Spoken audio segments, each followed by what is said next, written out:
Hello everyone and welcome to another episode of Bible Stories with Adesola, right?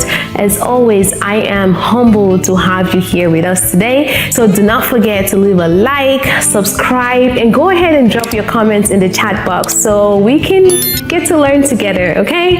All right, today we'll be talking about one of my favorite women in the Bible. And can anyone guess who this is?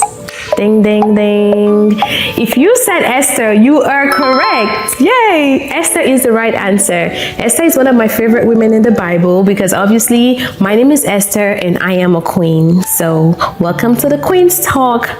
Now, we will be going into Esther chapter 4 and a little bit of Esther chapter 5. I would not be reading. I will be telling you the story.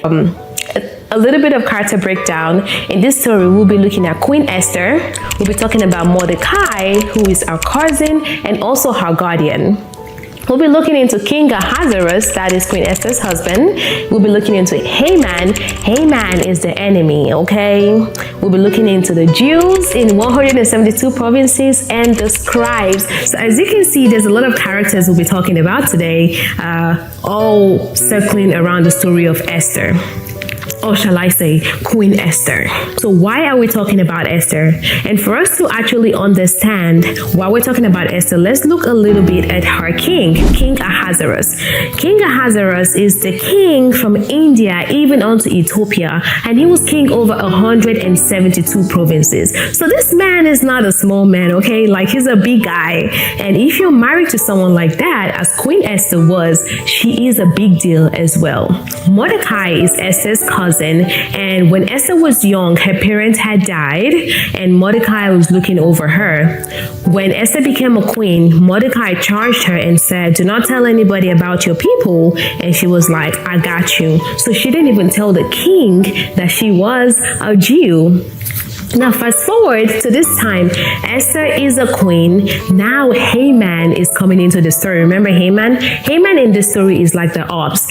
Haman is like the second in command of King Ahasuerus, and he's a powerful man. However, the power that was given unto Haman is the power from the king, not from God. That is going to make a whole bit of difference, okay? So Haman got beef with Mordecai. Why does he have beef with Mordecai? Whenever he's passing by the gate, Mordecai doesn't bow down and worship him like a god. Mordecai is like, I only serve one God, period. So we don't bow down to man. Haman got upset at this, and now he's looking for ways to get rid of the Jews in total. Make that make sense. You're upset with Mordecai and you want to take it out on like the whole Jews. Where Haman became deadly is because Haman is not just an enemy. Haman is an intelligent enemy. So what he did was he went up to the king and he told the king, he said, "Hey, yo, king, there are this group of people, they're becoming big and it doesn't profit you to keep them around. You know, it doesn't profit the king. So what I'm going to do is I'm going to pay from my own pocket and get rid of them." And the king was like, sure. I mean, he just said it doesn't profit the king. So the king was like, go ahead and do what you need to do. Haman was happy.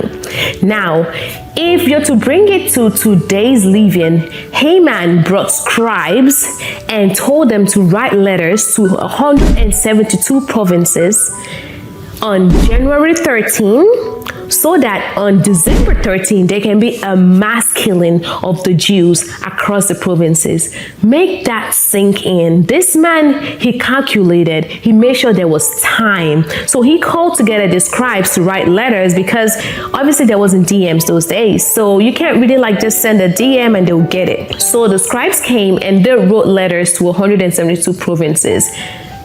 That long time that this man took to craft it.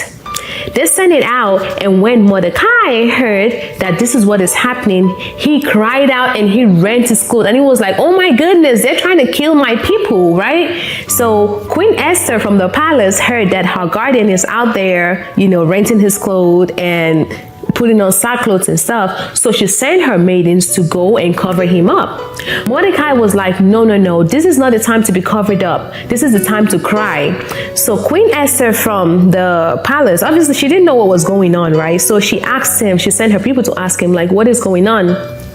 And Mordecai said, Haman is trying to get rid of all the Jews in 172 provinces. And Esther was like, oh my goodness. So Mordecai charged her and said, you have to help your people. And Esther was like, I cannot go in to meet the king. The king hasn't called for me in a long time. If you go to meet the king back in these days and the king didn't call for you and he doesn't stretch forth his scepter, you're gonna be dead, right? So Esther knew this quite all right, and she told Mordecai, she said, the king hasn't called for me. Mordecai told her, like, yo, you might think that you're in the palace so you're safe, but guess what? The enemy is the enemy. You are not safe as well. So Esther, hearing this and obviously being humble enough, she told Mordecai, she said, call all the Jews in Shushan, that was where they were then, call all the Jews and fast ye for me 3 days and 3 nights. Do not eat, and I and my maidens will do the same. Which they did. So they fasted and they prayed. And after the fasting, Queen Esther got dressed. She put on her nice robe, probably put on her lipstick, the one that the king liked. Put on everything, and then she went to meet the king. As soon as the king set his eyes on her, she found favor in the sight of the king. And the king was like, come forth to me, my girl. And she came up, and the king was like, what do you want? Even if you ask to half of this kingdom, I will give it to you. This is where it gets spicy.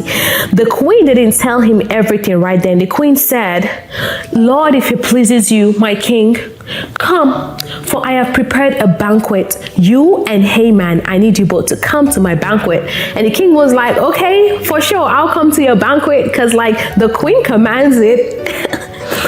Check that out. Esther did not go ahead and just be like, oh, this is happening, this is happening. No, wise girl, right? We gotta be wiser than the enemy. So it came to pass that on the day of the banquet, Haman was there, the king was there, Queen Esther was there. And King Ahasuerus asked again and said, Queen Esther, what do you want? And what is your request? Even if it's the half of my kingdom, I will give it to you. Check that out. And she started, let my life be my request. Let my people be what I want. For I have been sold and they want to kill us. And the king was like, whoa, stop. Who wants to kill you? And she was like, hey man, that wicked man right there, he's the one that want to destroy my people.